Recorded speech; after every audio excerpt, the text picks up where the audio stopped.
के दिलो दिमाग पर ऑपरेशन सिंदूर का असर है। पाकिस्तान को सबक सिखाने पर जश्न है। भारतीय सेना के पराक्रम पर गर्व है और पाकिस्तान को फिर से सबक सिखाने का जज्बा और जोश है। इसमें कोई शक नहीं है कि पाकिस्तान भारत के ऑपरेशन सिंदूर का प्रहार ताउम्र नहीं भूल पाएगी। मगर पाकिस्तान ने कायरो की तरह सीमा पर हमारे आम लोगों पर जो फायरिंग की, उसका दर्द भी कुछ लोग नहीं भूल पाएंगे। खासकर पुंछ के एक स्कूल में पढ़ने वाले वो मासूम जिनके 3 साथियों की पाकिस्तानी गोलाबारी में मौत हो गई। नमस्कार, मैं हूं आपके साथ वैष्णवी द्विवेदी और आप देख रहे हैं न्यूज़ 18 का डिजिटल प्लेटफॉर्म। 13 दिन बाद जब पुंछ के क्राइस्ट स्कूल के दरवाजे फिर से खुले तो ये दिन केवल पढ़ाई की शुरुआत का नहीं बल्कि उन मासूमों को याद करने का दिन था जो जंग के बीच दुश्मन के कायराना हमले में हंसते खेलते देश के नाम कुर्बान हो गए। आप ये जो तस्वीरें देख रहे हैं, ये ना सिर्फ पुंछ के निवासियों के दिलों को झकझोर रही है बल्कि पूरे देश को उदास और गर्व से भर रही है। ये तस्वीरें पुंछ के डुंगस इलाके में मौजूद उसी क्राइस्ट स्कूल की हैं जहां 13 दिन बाद जब स्कूल खुले तो प्रार्थना सभा में खड़े बच्चों की आंखों से आंसू बह रहे थे। सभी को अपने उन तीनों साथियों का चेहरा याद आ रहा था जिनकी पाकिस्तानी गोलाबारी में मौत हो गई। स्कूल खुला तो सबसे पहले उन तीनों बच्चों को याद करते हुए उन्हें श्रद्धांजलि दी गई जिनके नाम थे अयान, अरूबा और विहान भार्गव।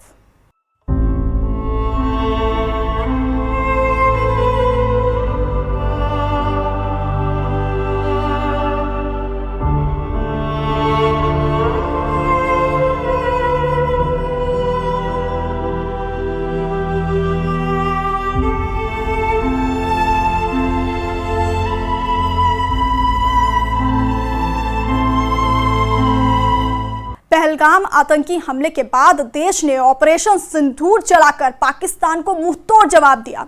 भारत के लगातार लिए जा रहे एक्शन से पाकिस्तान बौखला उठा और बौखलाहट और डर में आकर भारत के रिहायशी इलाकों को निशाना बनाने लगा। 7 मई को भारत ने ऑपरेशन सिंदूर चलाकर आतंकी ठिकानों को निशाना बनाया।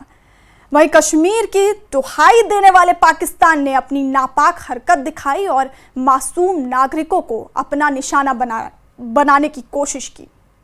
और इस दौरान पाकिस्तान की तरफ से गोलाबारी में पुंछ के 16 लोगों की जान गई और 60 से अधिक लोग घायल हुए, जिसके बाद भारत ने पाकिस्तान को मुंहतोड़ जवाब देते हुए उनके एयरबेसों और मिलिट्री कैंप्स को निशाना बनाना शुरू किया।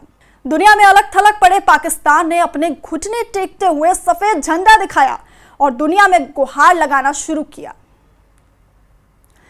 13 दिनों बाद जब स्कूल खुला तो स्कूल के छात्रों और शिक्षकों को पाकिस्तानी गोलाबारी में शहीद हुए 3 बच्चों को श्रद्धांजलि देते हुए 2 मिनट का मौन रखा। इस दौरान वहां मौजूद हर किसी की आंखें भर आईं और आपके मन में भी यही सवाल आएगा कि आखिर इन सब में उन मासूमों की क्या गलती थी जिन्होंने अभी जिंदगी को जीना और समझना शुरू किया था।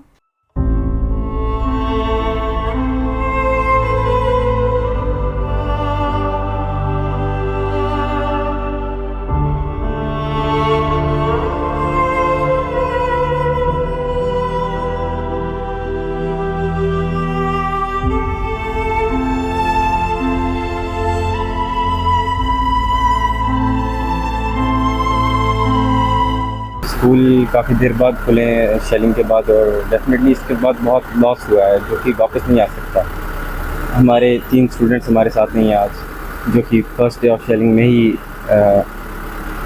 दे लॉस्ट देयर लाइव्स और उनकी फैमिली को भी शायद उनमें से एक के फादर को कल पता चला है कि उनके बच्चे नहीं हैं। और इससे पहले भी 2019 में आई थिंक हमारी एक क्लास फेलो उसका ब्रदर शोएब बंडी चाचा का, वो उस टाइम उसकी डेथ हुई थी। सो इससे वॉर से फ़ायदा किसी का नहीं हुआ, जो है वो नुकसान ही हुआ है। हमारे स्कूल बंद रहे, उसके बाद लाइफ के लॉस जो कि वापस नहीं आ सकते वापस, कोई कितना भी कर ले compensation and so other things, लेकिन जो ज़िंदगियाँ गई वो वापस नहीं आती, जो कि सिर्फ एक वॉर का नतीजा है।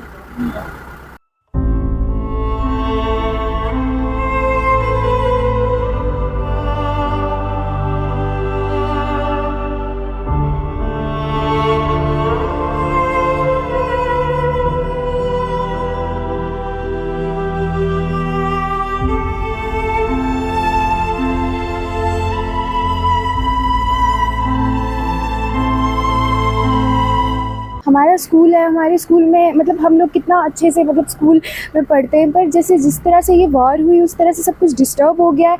एंड मुझे ऐसा लगता है कि हमारे स्कूल की 3 लाइफ्स जो थी दे वर इनोसेंट, उन्होंने कुछ ऐसा किया नहीं था लेकिन फिर भी उनकी लाइफ जो है वो चली गई।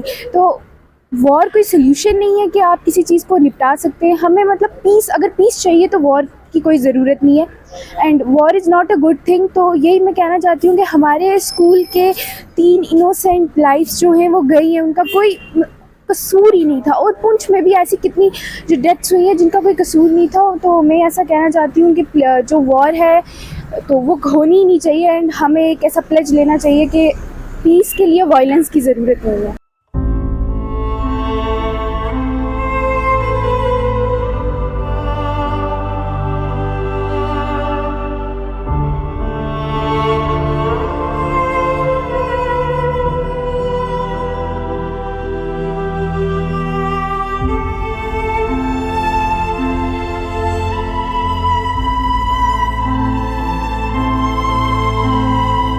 आज हमारा जब स्कूल खुला है, हमको आज बहुत ही दुख से ये कहना पड़ रहा है कि वो 3 बच्चे जिनको हम स्कूलों में अपने स्कूल के कॉरिडोर में मिला करते थे, वो 3 बच्चे जो हमारे साथ हाथ मिलाया करते थे, इन्हीं क्लासरूम्स में पढ़ते थे, आज वो हमारे बीच नहीं है।